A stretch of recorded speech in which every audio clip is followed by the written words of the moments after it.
Jadi jangan semua masalah dipikir. Jadi nek sing enak itu urip glundung semprong. Sing enak. Jadi karena apa? Ada beberapa hal yang kita itu tidak bisa mengatur hidup kita sendiri. Kita bisa merencanakan, tapi Gusti Allah juga punya rencana. Dan yang terjadi bukan rencana kita, tapi rencananya Allah. Jadi kalau dapat ujian, kalau dapat problem, kalau dapat musibah, jangan masuk ke otak semua langsung pasrah, innalillahi wa inna ilaihi rajiun.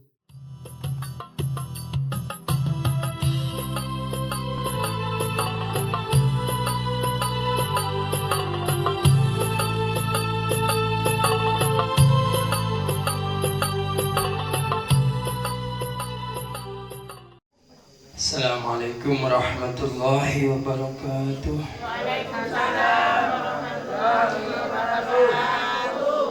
Bismillah, alhamdulillah, wassalatu wassalamu ala rasulillah sayyidina wa maulana Muhammad ibn Abdullah wa alihi wa sahbihi mawalah. La haula wa la quwata illa billah.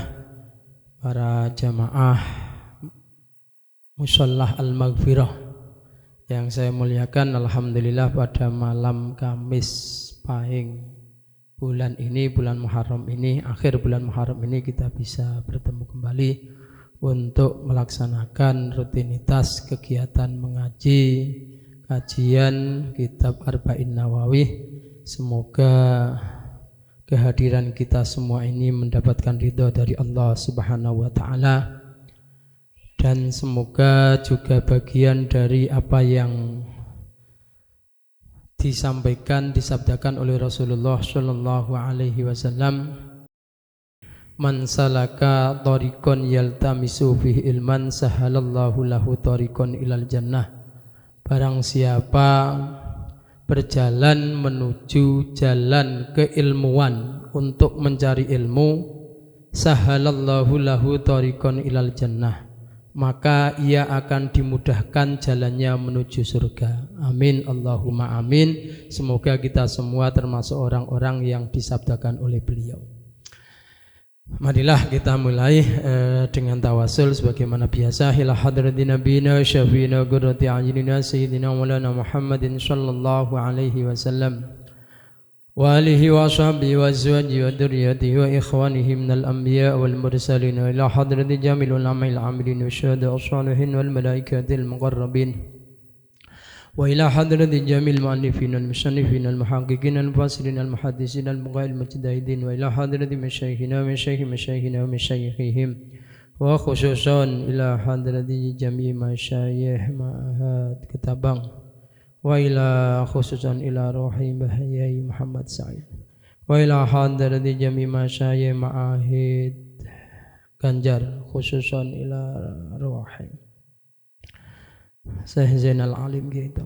Wa ila hadrati jami'i masyayikh ma'ad benda khususan ila ridhahi Syekh Abdullah Niddin wa khususan ila ruhi jaddina wa ila hadrati jami'i masyayikh ma'ahid sarang khususan ila hadrati Syekhina Murabbi Rahina Syekh Muhammad Subhanahu wa ta'ala wa ila hadrati Syekh Muhammad Asrari Al-Saqi wa ila hadrati Syekh Syedina Haji Abdul Ali rahimahumullahu ta'ala wa nafa'ana bihim wa bi'ulumihim bid-darini amin.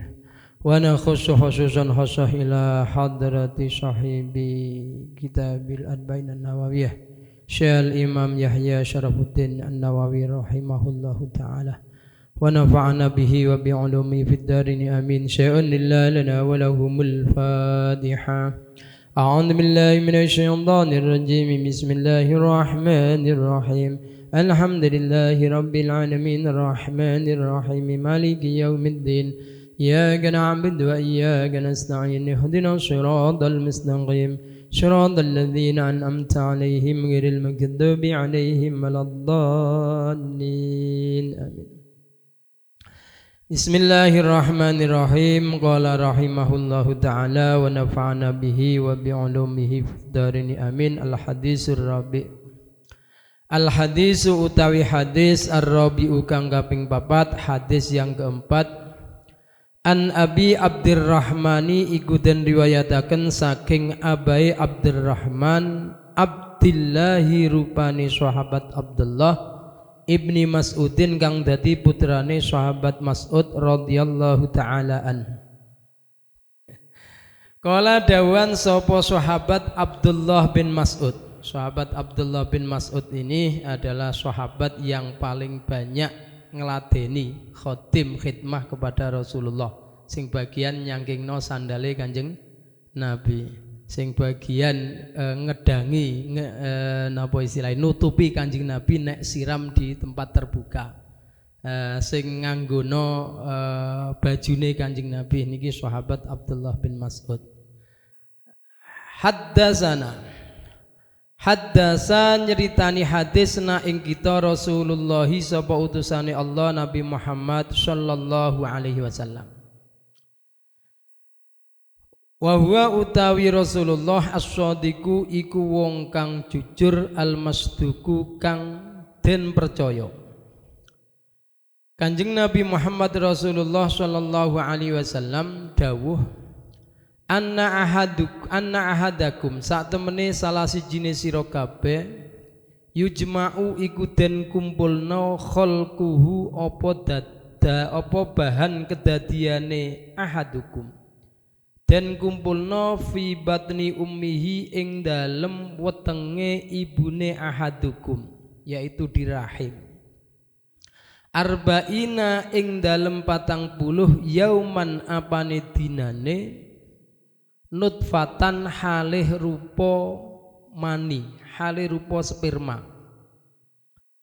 Sesungguhnya satu di antara kalian, artinya per orang dari kalian,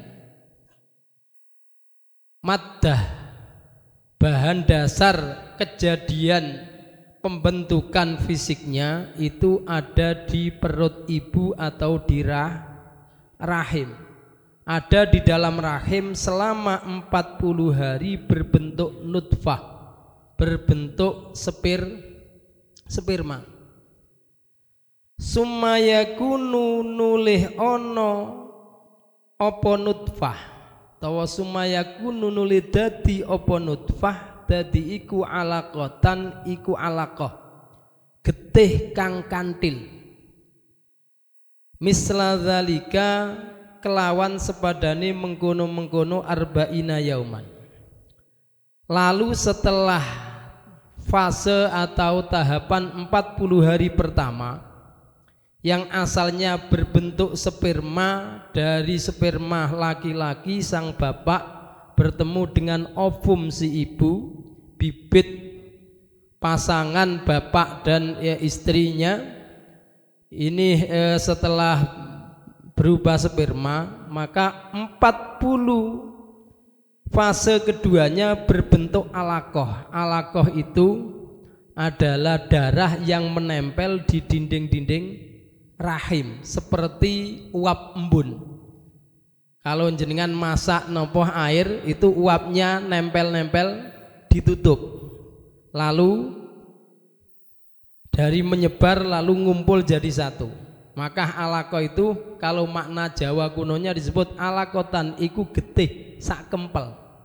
Ternyata secara keilmuan, ilmu medis itu tidak diakui. Alaqah itu maknanya gantungan, artinya satu hal sing menggantung di dinding-dinding rahim, yaitu darah itu menggantung menempel selama 40 hari kedua. Sumayakunu nulih dadi opo alaqah, dadi iku mudghatan iku daging sak kempel, daging sekepal. Misla dzalika kelawan sepadane mengkono-mengkono arba'ina yauman.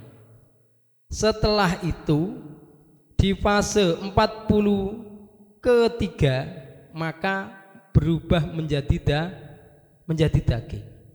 Nah, dari daging ini fakasawnal lahma idzoma. Lalu daging ini fa khalaqnal idzoma fakasawnal idzoma lahma.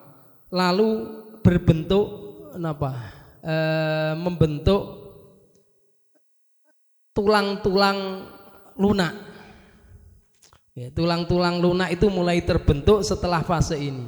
Lalu dibungkus oleh daging lengkap. Kemudian seluruh organ-organ yang terbuka seperti mata, mulut mulai berbentuk, mulai membuka. Semuanya pecah termasuk telinga. Summa yursalu nuli den kirimaken ilaihi maring mudghah.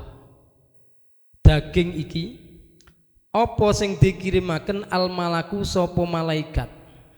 Fayan fuhu mongko niup sapa al malak fihi ing dalem mudghah ta fi ing dalem janin niup ar-ruha ing ruh. Lalu setelah fase 40 hari ketiga, berarti 40 kali 3 120 hari, berarti 4 bulan. Setelah masa 4 bulan ini, dari daging terbentuk menjadi janin utuh, walaupun semuanya masih sangat lunak. Lalu dikirimlah oleh Allah malaikat untuk meniup ruh. Akwan atau pembantu-pembantunya malaikat Jibril itu diutus oleh Allah untuk niup ruh. Maka janin pada usia 4 bulan itu sudah mulai bernyawa. Karena sudah mulai bernyawa, maka haram dihukumi seperti membunuh manusia apabila ada orang hamil usia 4 bulan lebih digugurkan. Makanya kalau orang Jawa atau orang Madura sama, 3 bulan pertama biasanya selamatan. Itu ya tujuannya adalah mendoakan semoga betul-betul sebelum semua kejadian-kejadian ketetapan-ketetapannya ditulis itu sudah mambu donga. Wis didongakno apik, semoga ketetapannya adalah ketetapan sing apik. Semoga selamat. Yang kedua, makanya seorang istri yang ditalak suami atau suaminya meninggal, itu setelah itu harus menyelesaikan masa iddah. Iddah itu pembersihan rahim. Berapa pembersihan rahim?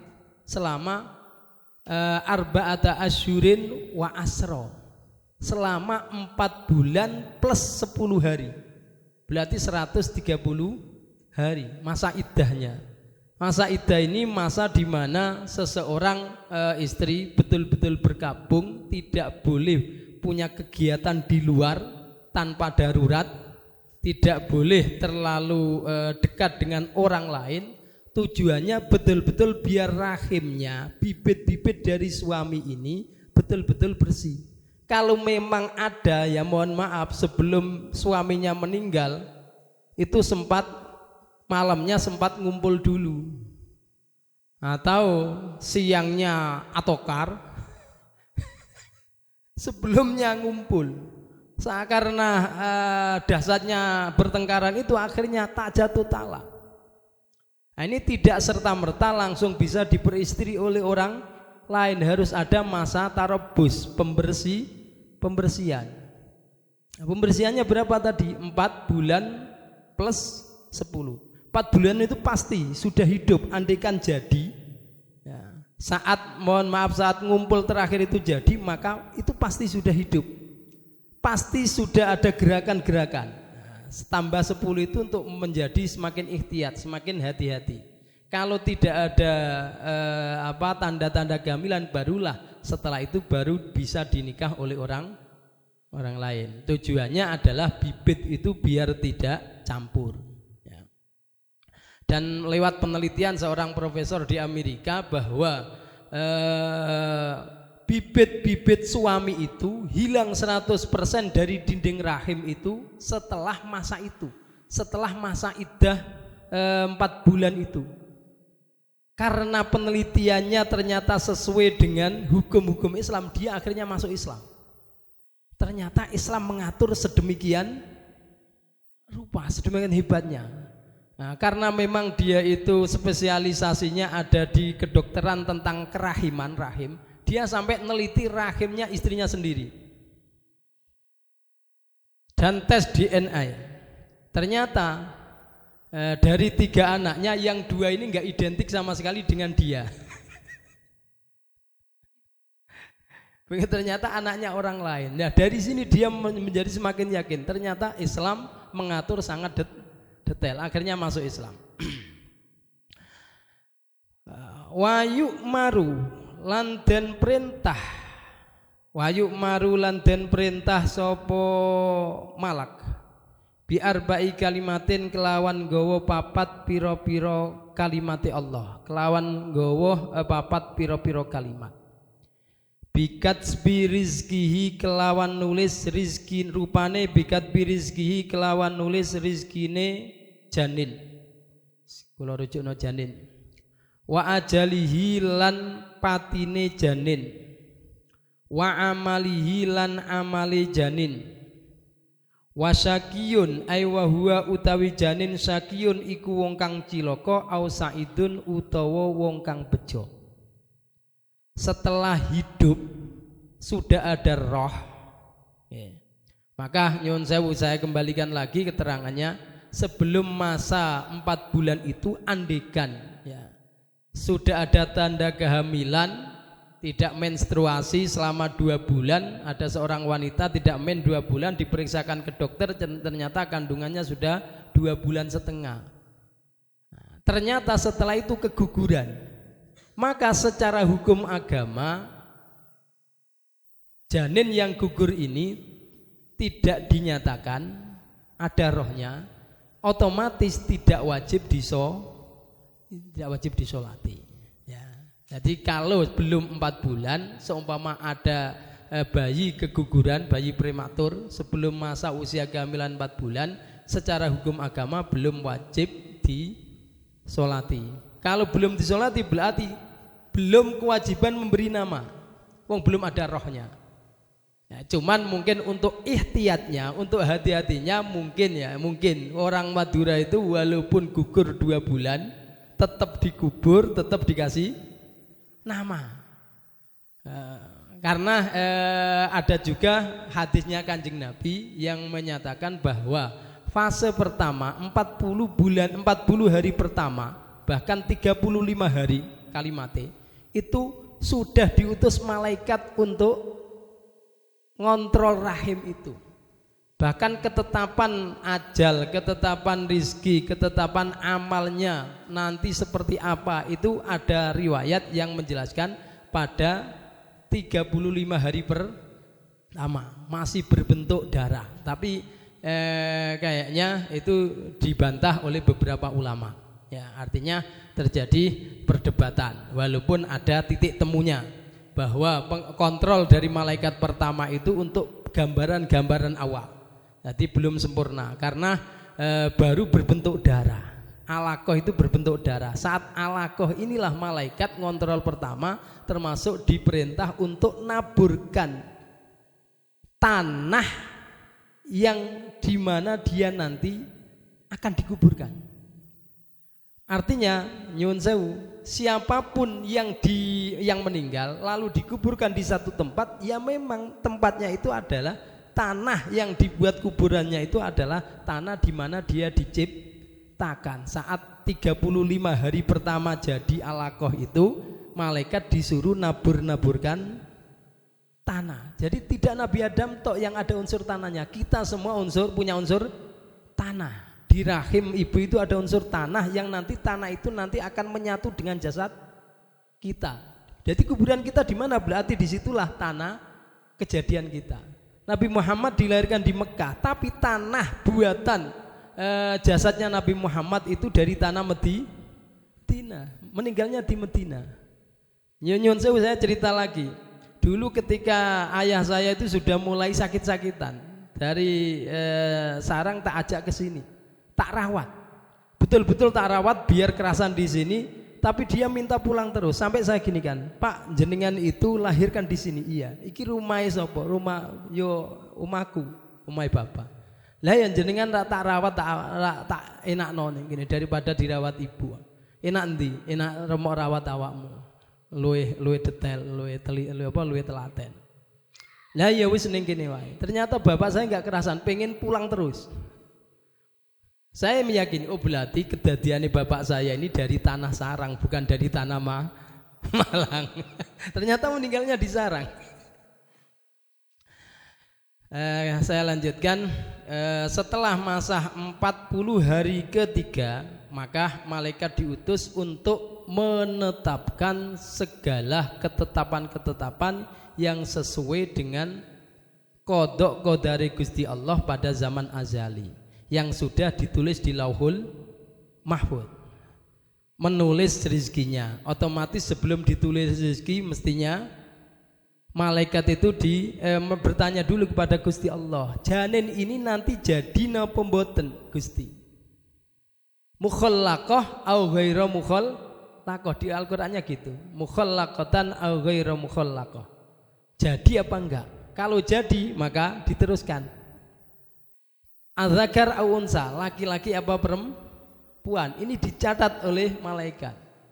Cuma untuk namanya Allah yang menetapkan di Lauhul Mahfuz.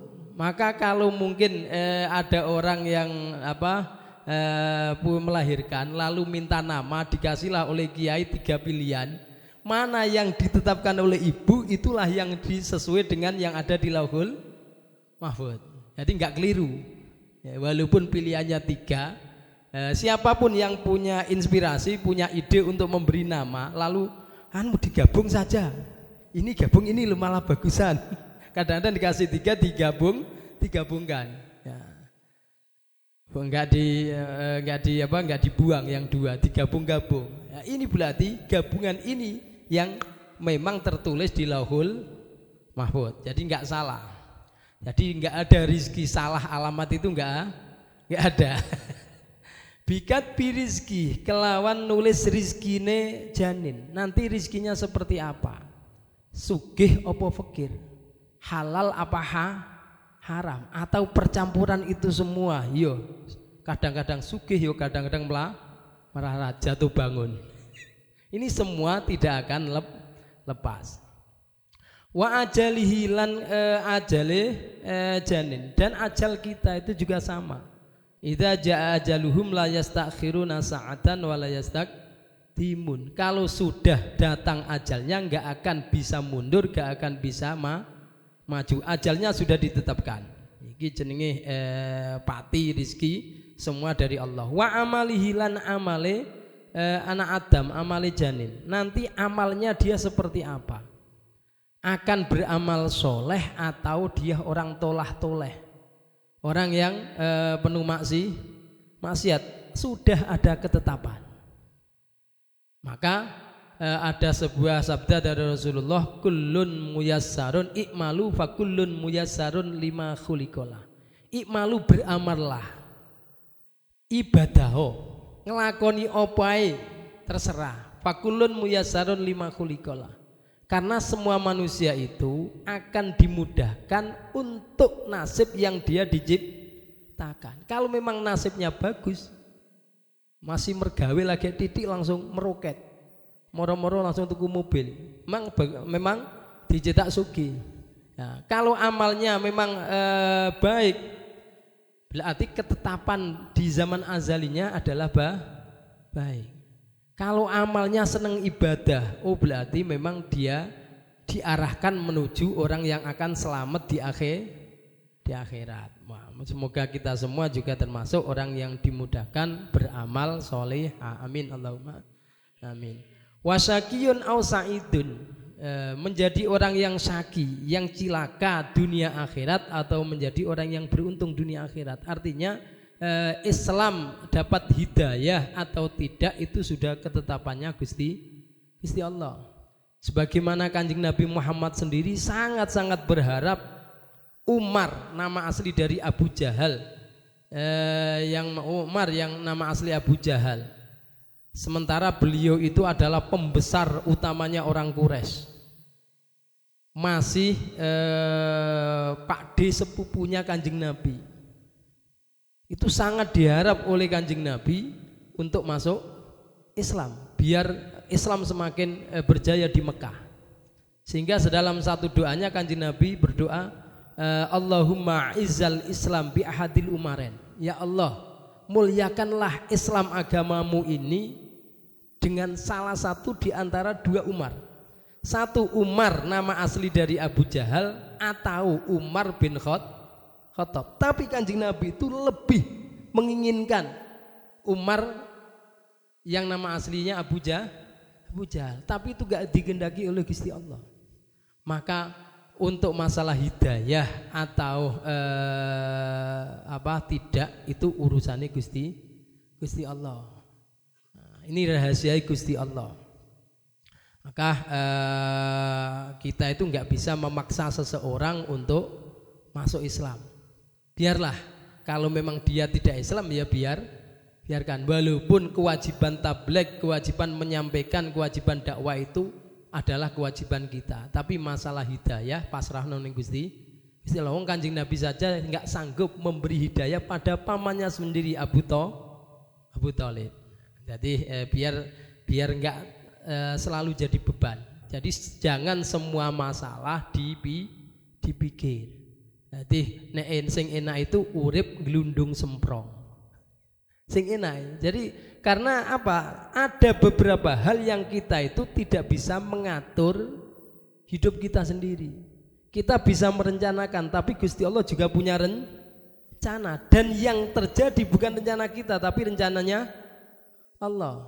Jadi kalau dapat ujian, kalau dapat problem, kalau dapat musibah, jangan masuk ke otak semua, langsung pasrah, innalillah wa inna ilaihi rajiun. Kita mudah mengucapkan innalillah, inna sesungguhnya kita, lillah milik Allah, wa inna dan sesungguhnya kita, ilaihi pada Allah, hanya pada Allah, rajiuna iku piro-piro kang bakal balik. Kita semua akan kembali kepada Allah. Ini adalah kalimat tarjih, kita kembalikan semuanya pada Allah. Kalau ngucapno gampang, tapi prakteknya sulit. Tapi kalau jenengan tidak latihan, insya Allah jenengan gampang stres. Karena sudah ada ketetapan-ketetapan, ujian-ujian itu pasti diciptakan. Makanya Rabbana wala tuhammilna ma la taqata lana bih. Kita berdoa tapi sampai enggak usah diamini. Karena itu pasti terjadi. Gusti Allah itu pasti memberi ujian, dan pasti ujiannya tidak ujian yang tidak kita mampu. Kita mampu, cuman kita harus memanajemen, ngelola otak kita, pasti kita mampu. Jadi tidak semua masalah itu kulon jenengan pikirannya kuat, maka jangan semua dipikirkan. Semuanya sudah sesuai garis-garis kodok kodare Gusti Allah. Fa wallahi moko demi Allah, alladzi rupane zat, la ilaha kang ora ana pangeran iku maujud ghairuhu kang seliyane Allah. Demi Allah yang tiada Tuhan selainnya, inna ahadakum saat temene salah sijine sira kabeh, la ya'malu iku yekti ngamal sapa ahadukum bi amali ahlil jannati kelawan ngamale ahli surga. Uripe mulai muda sampai tua ahli ibadah. Sesungguhnya satu di antara kalian itu beramal dengan amal-amal solehnya ahli surga. Hatta mayakunu sehingga ora tinemu. Hatta mayakunu sehingga ora tinemu iku bainahu ing dalem antarane ahadukum wa bainaha lan ing dalem antarane jannah illa dhiraun apa kejaba sak dhira. Kalau ulang, hatta mayakunu sehingga ora ana iku bainahu ing dalem antarane ahadukum wa bainaha lan ing dalem antarane jannah illa dhiraun apa kejaba sak dhira. Sampai gambarannya karena saking banyaknya pahala-pahala amalnya, banyaknya amal soleh yang dia lakukan, seakan-akan antara dia dan surga itu tinggal sejengkal. Saat akhir hayatnya itu koyok-koyok wis mesti wong iki mlebu surga kalau kita lihat amal. Fayasbiku mongkondisi alaihi ing atase ahadukum alkitabu opo ketetepane lauhul mahfud. Alkitabu opo catetane lauhul mahfud. Fayamalu mongko ngamal sapa ahadukum bi amali ahli nari kelawan ngamali ahli neraka. Fayadkhulu mongko melbu sapa ahadukum ha ing annar. Sehingga saking banyaknya amal ahli jannah yang dia lakukan, amal ibadah yang dia lakukan, di akhir hayatnya seakan-akan jarak antara dia dan surga itu tinggal sejengkal, tinggal 1 kilan. Tetapi catatan lauhul mahfud sudah lebih dahulu dia itu ahli neraka. Lalu di akhir hayatnya dia beramal dengan amalnya ahli neraka, lalu masuk neraka. Artinya mohon maaf, kulon jenengan ini hanya ditaklif, diperintah oleh Allah untuk ibadah sebanyak-banyaknya, tapi jangan sampai dengan ibadah kita itu kita merasa punya kapling surga. Jangan merasa selamat dari api neraka. Jangan merasa sombong dengan amal ibadah kita karena semua tidak jaminan. Walaupun mohon maaf ini sangat sedikit sekali gambaran tadi. Orang mulai kecil ahli ibadah sampai tua ibadah lalu sebentar lupa. Mohon maaf, naudzubillah sampai murtad, naudzubillah. Lalu maksiat di akhir hayatnya, kemudian meninggal. Nah, ini sangat jarang sekali, tapi bisa terjadi. Nah, sesuai dengan hadisnya Rasulullah, inna rahmati sabaqat ghadabi. Ada hadis inna rahmati ghalabat ghadabi. Sesungguhnya rahmatku jauh melebihi, jauh mendahului ghadab murkaku. Artinya sangat naif sekali kita menjadi umatnya Kanjeng Nabi Muhammad sallallahu alaihi wasallam. Kalau kita beramal 1 pahalanya 10, amal jahat maksiat 1 dosanya cuma 1, ternyata timbangan amal kita malah banyak yang jahat. Ini naudzubillah. Kayaknya enggak mungkin kayaknya. Ya, tetapi yang pasti kita itu selama tetap dengan kalimat la ilaha illallah dakhalal jannah itu pasti ya. Apapun kondisi kita nanti di akhirat, proses kita nanti di akhirat, ujung-ujungnya nanti semua umat Kanjeng Nabi yang tetap iman Islami tetap masuk surga. Yang penting kalimat la ilaha illallah itu enggak lepas. Yang penting iman karo Islami mboten lepas. Tetapi ini bisa terjadi. Contohnya Barseso. Ya, terjadi di Barseso. Barseso itu bukan hanya seorang ulama, bahkan wali besar. Di zaman Bani Israel awal ada seorang yang bernama Barseso. Dia itu ulama sekaligus wali besar. Bayangkan di kitab Qasasul Anbiya, cerita tentang nabi-nabi itu disebutkan Barseso itu punya 60.000 murid, semuanya bisa berjalan di atas air. Bayangkan kalau muridnya saja 60 bisa sholat di atas air, berjalan biasa di atas air, apalagi gurunya. Nah, tetapi suatu ketika dia itu terfitnah dengan setan. Terfitnah dengan setan. Nah, kalau enggak keberatan saya sedikit ceritakan. Barseso itu sangat kuat ibadahnya.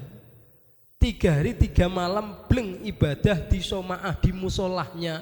Itu dia tidak turun sama sekali, kuat. Nah, suatu ketika dia ibadah di somaahnya itu, dia dijajari oleh seseorang lelaki. Dan lelaki ini kuat 5 hari 5 malam bleng ibadah iktikaf tanpa berhenti.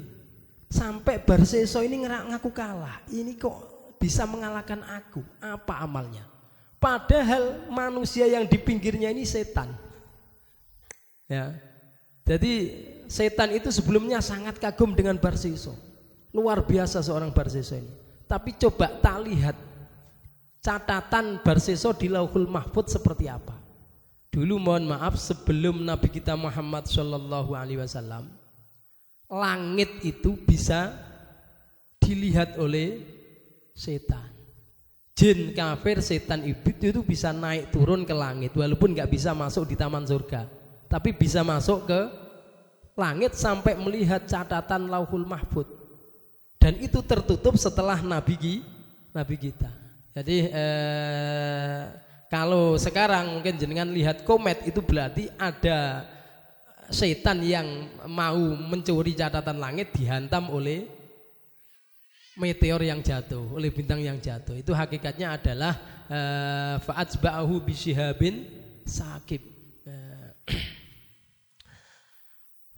Ternyata setan ini melihat catatannya Barseso ini kafir. Maka dia, wah ini ada jalan, ada celah untuk menggoda Barseso. Akhirnya dia digoda dengan kuat-kuatan amal itu. Jadi setan ngibadah dikira ning langgari Barseso. Barseso merasa kalah. Akhirnya Barseso penasaran. Jenengan kok iso ngalahno saya itu kuncinya apa? Ya kuncinya satu, maksiat dulu. Kok ditobati? Aku kuat 5 hari 5 malam itu karena aku mari maksiat dhisik. Dan mohon maaf itu akhirnya lho carane ya nek iso ya mateni wong. Lho nek mateni wong sepurane gak gelem aku.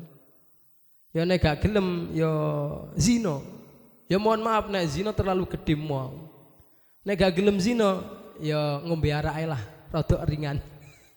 Ngombe minuman keras rada ringan. Ternyata minuman keras itu adalah pintu daripada seluruh kejahatan. Nah, akhirnya minum minuman keras, mabuk ning warunge sing jaga wong ayu. Ya, mabuk akhirnya nggoda penunggu warunge sampai terjadi mohon maaf perzinahan, dipergoki oleh suaminya. Akhirnya diseret Barseso, diseret di raja. Akhirnya Barseso ini mohon maaf suaminya dibunuh dulu. Suaminya sampai dibunuh dulu.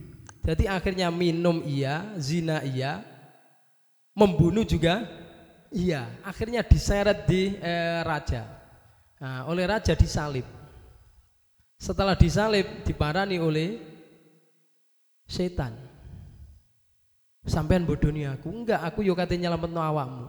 Sementing awakmu sujud dulu ning aku, tak selametno awakmu. Akhirnya dia betul sujud di setan, sujud pada setan. Nah, Gusti Allah memang ngersakno bahwa Barseso ini kafir. Pas saat sujud itu Barseso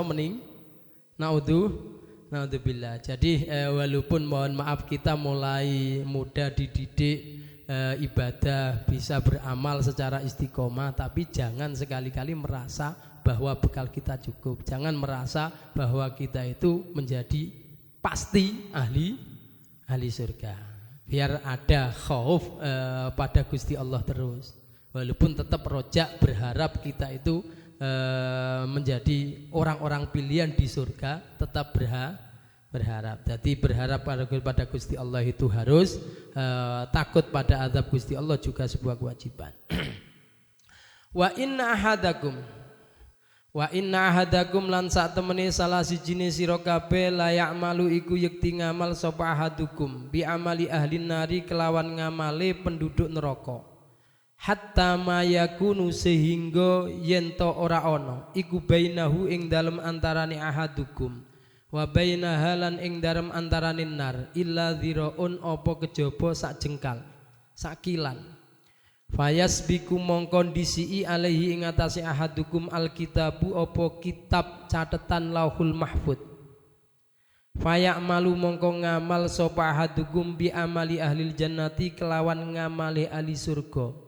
Fayadkhulu mongko melbu sapa ahadukum ha ing jannah. Dan sesungguhnya satu di antara kalian itu ada yang beramal dengan amalnya penduduk neraka. Mulai muda sampai tua selalu melakukan kejahatan-kejahatan, selalu melakukan kemaksiatan-kemaksiatan. Sampai semua orang meyakini bahwa dia pasti neraka. Tetapi Allah punya ketetapan lain. Walaupun seakan-akan satu jengkal dia melangkah, jarak dia dengan neraka itu adalah tinggal satu jengkal. Tetapi catatan di Lauhul Mahfud, inna rahmati sabaqat ghadabi, bahwa rahmatku itu jauh lebih luas. Ada hadis lagi yang kalimatnya wasiat ghadabi, lebih luas daripada ghadabku, murkaku. Jadi di catatan Lauhul Mahfud bahwa akhir hayat dari orang ini adalah ahli surga. Pas mau meninggal dia tobat dulu.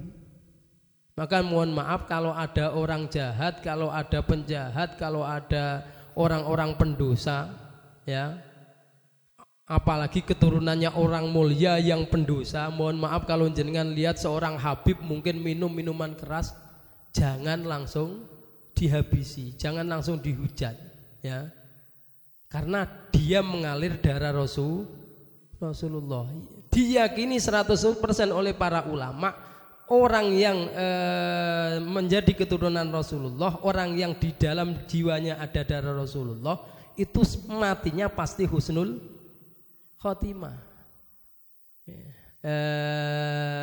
Karena ada sebuah hadis, kalau nggak salah teksnya begini: Inni haramtu 'alan nar ayyakula man fi badanihi atau man fi jasadihi dami.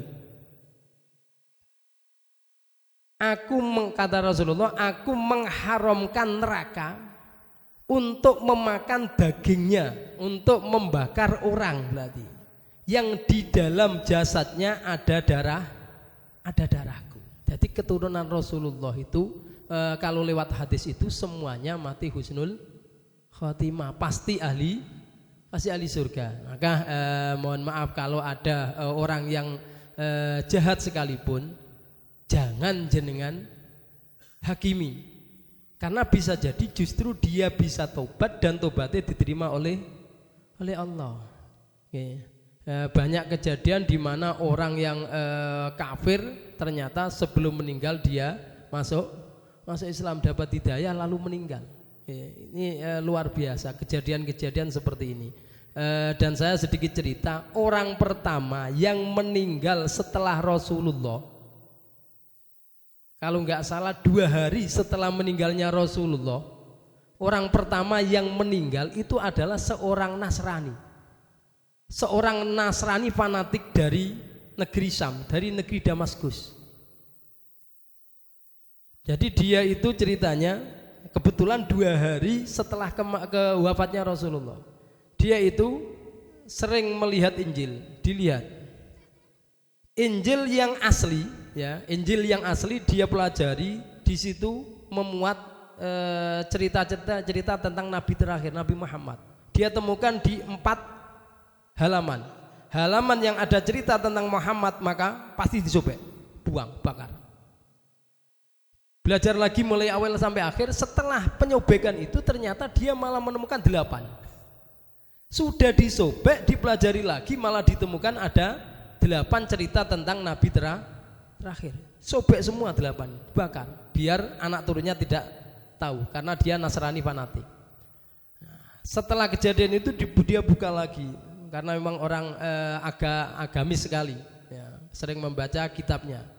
Nah ternyata malah ditemukan 12, malah berlipat-lipat terus. Akhirnya dia merasa ini enggak masuk akal, ini enggak logis. Sudah tak sobek, bukan semakin hilang, tapi malah cerita tentang Muhammad ini banyak sekali. Termasuk di situ cerita tentang Sayyidina Ali tercantum di situ. Nah, akhirnya dia penasaran. Dari Damaskus dia itu mau niat azam kuat untuk berangkat ke Madinah. Nyampe Madinah suasana berkabung, nggak ada satu senyuman pun, nggak ada orang yang menyapa. Ini kok kayak daerah-daerah mati, nggak ada satupun orang yang cerah wajahnya. Sampai akhirnya dia berkata, mohon maaf, ada apa ini? Semuanya kok saya lihat sedih. Sampean siapa dan mau apa? Saya orang Damaskus, mau bertemu Muhammad, kan belum iman, mau bertemu Muhammad. begitu disebut Muhammad, maka semua sahabat yang ada di situ semuanya menangis, termasuk Sayyidina Ali menangis. Orang ini heran lagi. Saya menyebut Muhammad semuanya menangis. Saya kok heran dengan kalian. Saya menyebut Muhammad, mengapa kalian semua menangis? Mohon maaf, Muhammad Nabi kami barusan meninggal. Dan kami dalam suasana bergabung dalam suasana sedih. Engkau datang dan menambah kesedihan kami. Dia kaget. Kalau begitu, kalau memang Muhammad ada, apakah di sini ada Ali? Kata Sayyidina Ali, aku adalah Ali. Mengapa kamu menanyakan Ali? Karena di kitabku nama kamu tercantum. Orang yang paling dekat dengan Muhammad. Kalau saya memang tidak bisa menemui Muhammad, apakah ada tinggalannya nama Muhammad? Ada, hanya satu tongkat dan satu jubah, satu gamis. Kalau begitu, tolong saya ingin melihat tinggalannya Muhammad itu seperti apa, peninggalan Muhammad itu seperti apa. Akhirnya Sayyidina Ali ngutus seseorang untuk ke rumahnya Sayyidah Fatimah, istrinya Sayyidina Ali, putrinya Rasulullah. Nyampe di sana diberitahu bahwa ada seseorang yang minta, saya diutus oleh Sayyidina Ali untuk minta tinggalannya Rasulullah yang ada di kamu. Sayyidah Fatimah sangat berat, menangis. Ini amanatnya Sayyidina Ali karena ada seseorang yang pengen melihat peninggalannya Muhammad. Akhirnya baju itu dibawa. Setelah baju dibawa, diperlihatkan pada orang ini mencium bajunya Rasulullah dicium. Dia merasakan wangi yang luar biasa, lalu langsung bersyahadat asyhadu alla ilaha illallah wa asyhadu anna Muhammadur Rasulullah, langsung meninggal. Artinya dia itu orang Nasrani, dia itu orang yang gak seneng Muhammad, sampai nama Muhammad saja mau ditutupi, tapi merasakan sebuah kejadian yang selalu aneh. Akhirnya bersahadat, di akhir hayatnya syahadat pada Rasulullah, barokai mencium bajunya kanjeng Nabi. Ya, artinya hidayah turun itu lewat hal yang tidak terduga di akhir hayat. Akhirnya dia Muslim. Nah, sebagaimana ini. Dia seakan-akan penduduk neraka karena kafir sejak awal, tapi ternyata mencium baju Rasulullah langsung syahadat. Nah, maka kita semua jangan menjadi seorang yang suci, yang terbaik, karena saudara-saudara kita yang mungkin masih belum ingat ibadahnya, itu bisa jadi semua nanti meninggal dalam keadaan husnul khotimah lewat amal-amal lain. Rawang riwayataken ing hadis Al-Bukhari sapa Imam Bukhari wa Muslimun dan Imam Muslim. Begini para jamaah, ngaji kajian Arba'in Nawawi pada malam hari ini. Apabila ada kesalahan keterangan, mohon maaf, beri maaf, wal afu minkum, wallahul muwaffiq ila aqwamit thoriq. Wassalamualaikum warahmatullahi wabarakatuh. Assalamualaikum warahmatullahi wabarakatuh. Pertanyaannya tentang makanan, Gus. Bagaimana hukum daging kambing, ayam atau sapi yang disembelih memakai mesin otomatis? Karena kan banyak kalau yang di luar non muslim ya, terkadang rumah potong itu mereka pakai mesin. Nah, itu bagaimana kita jika kita itu mengkonsumsi itu kan, atau kita tidak tahu misalnya yang di Indomaret atau yang di tempat-tempat yang lain. Terima kasih pertanyaannya, Taufik. Ini enggak berfatwa ya, khawatir salah. Karena seharusnya fatwa fiqhiyah, fatwa fikih itu harus betul-betul orang yang mutabahir, orang yang luas dalam pemahaman fikihnya. Tetapi sedikit banyak saya bisa menyampaikan walaupun enggak fatwa, bahwa satu, sahnya penyembelihan itu ada syarat dan rukun. Sesuai syarat dan rukun, dan ini memang menjadi prioritas programnya Kementerian Agama di eranya Gus Yakut kemarin, dan diteruskan di eranya Pak Nazarudin sekarang. yaitu sembelihan hewan halal. Artinya standarnya standar sembelih halal. Bagaimana pertanyaannya tadi tentang rumah penyembelihan yang pakai mesin otomatis? Katakan ayamnya 1000, gak mungkin satu Bismillah Allahumma sholli ala Muhammad, gak mungkin langsung kakakno mesin gitu.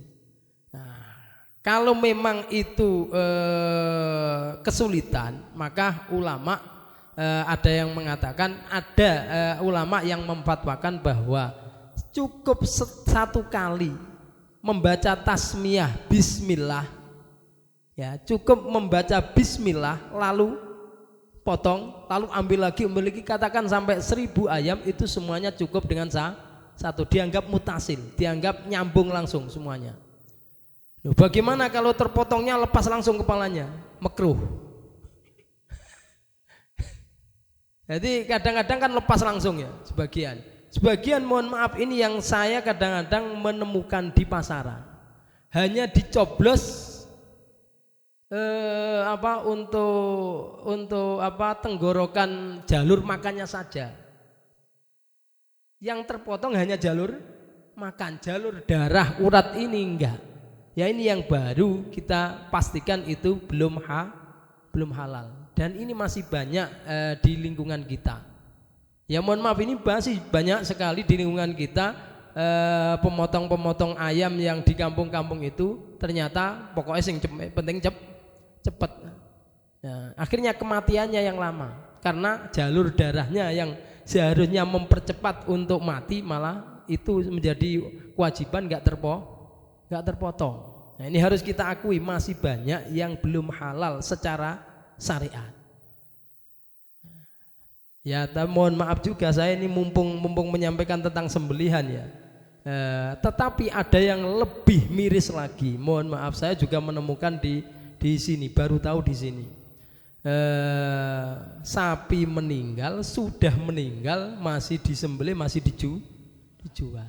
Ada apa enggak? Nah, ada. Nah, terus akhirnya jadi bakso, jadi pentol. Pentolnya batang. Haram otomatis. Ini masih banyak terjadi. Saya pernah suatu ketika ada sapi kesamber petir lalu mati, ternyata masih dijual. Loh, mau dibawa kemana? Dibawa pickup. Mau dibawa kemana? Ya dijual. Astagfirullahaladzim. Payu piro ngono? 600.000. Masya Allah, demi 600.000 ternyata dosane dosa jariah. Yang makan semuanya makan kadang hanya demi 600.000 sudah. Kalau memang sudah meninggal karena sakit, belum sempat dipotong dalam keadaan masih hidup, nafasnya masih longgar, belum terpotong, ya sudah diikhlas no. Sudah dikubur, dipendem. Kalau masih diiman-iman, yo yang masih bisa dimanfaatkan, lulangi. Walaupun sekarang hanya tinggal 200.000, mbok 100.000. Itu kalau mau jual dilulangi dulu, langit dol halal ya. Yang penting dibersihkan dulu lemak-lemaknya itu. Dagingnya dipotong-potong, dijual ke penggemukan lele mungkin. Apakah boleh itu? Secara agama itu enggak boleh seharusnya. Kalau bahasanya dijual enggak boleh, tapi kalau aku tukar barang boleh, karena itu barang najis, sudah nggak boleh dijual. Kalau lulang tadi kan masih bisa suci dengan cara dibersihkan, khusus lulang. Mungkin bisa sedikit menjawab pertanyaan tadi, Cak Taufik. Monggo, Cak Taufik yang kedua. Ada 3 sebetulnya, Gus. Yang kedua itu, apa benar bahwa jika kita bersalawat itu pasti diterima? Beda dengan mungkin maksudnya tidak khusyuk atau karena riya misalnya itu. Terus dan apakah benar jika bersalawat 80 kali di hari Jumat itu akan diampuni dosanya sampai hari Jumat yang akan datang?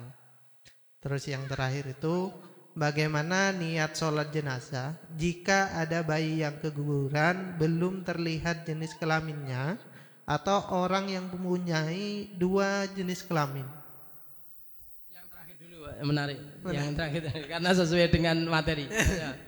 Bagaimana niat sholat jenazah jika ada bayi yang keguguran belum terlihat jenis kelaminnya atau orang yang mempunyai dua jenis kelamin? Bagaimana niat kita untuk mensolatkan beliau?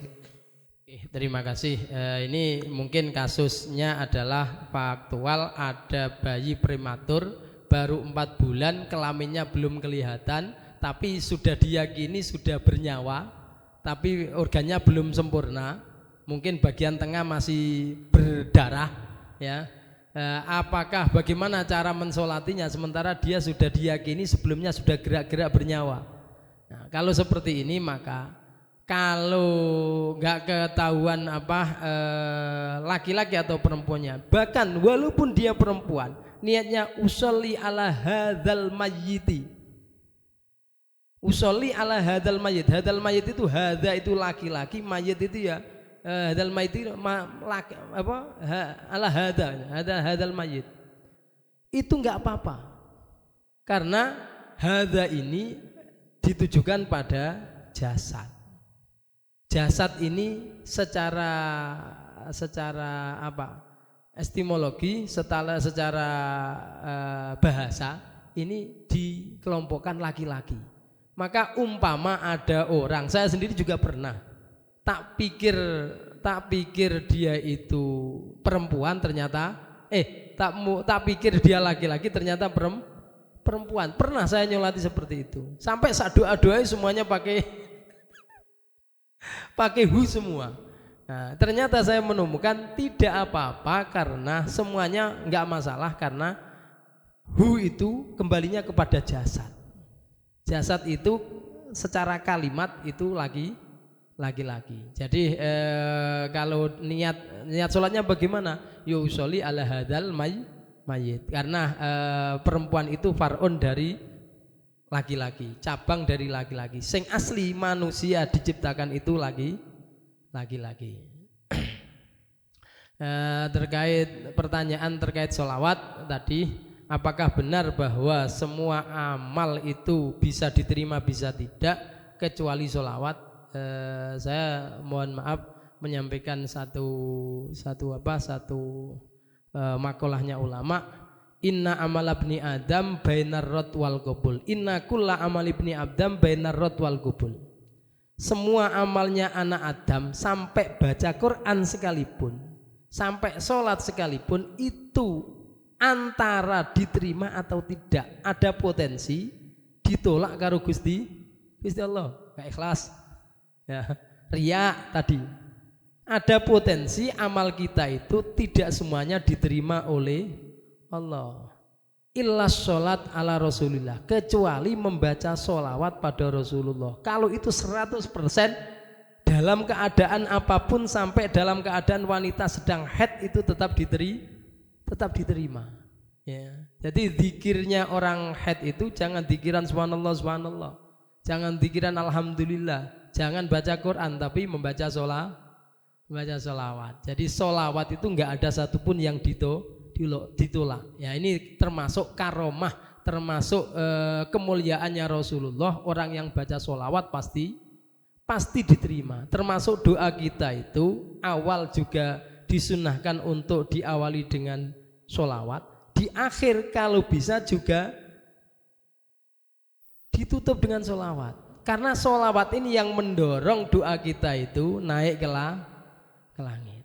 Ya. Jadi ini perlu kita sampaikan bahwa termasuk maziyah, keistimewaan amaliyah sholawat itu adalah tidak ada satupun ibadah yang pasti diterima kecuali sholawat pada kanjeng Nabi. Itu 100% nggak ada yang ditolak dalam kondisi apapun, walaupun sambil tiduran. Untuk masalah angka, ya, untuk masalah angka 80, apakah pasti sholawat 80 kali itu bisa menghapus dosa seminggu gitu ya? Itu kok saya belum pernah melihat, belum pernah tahu.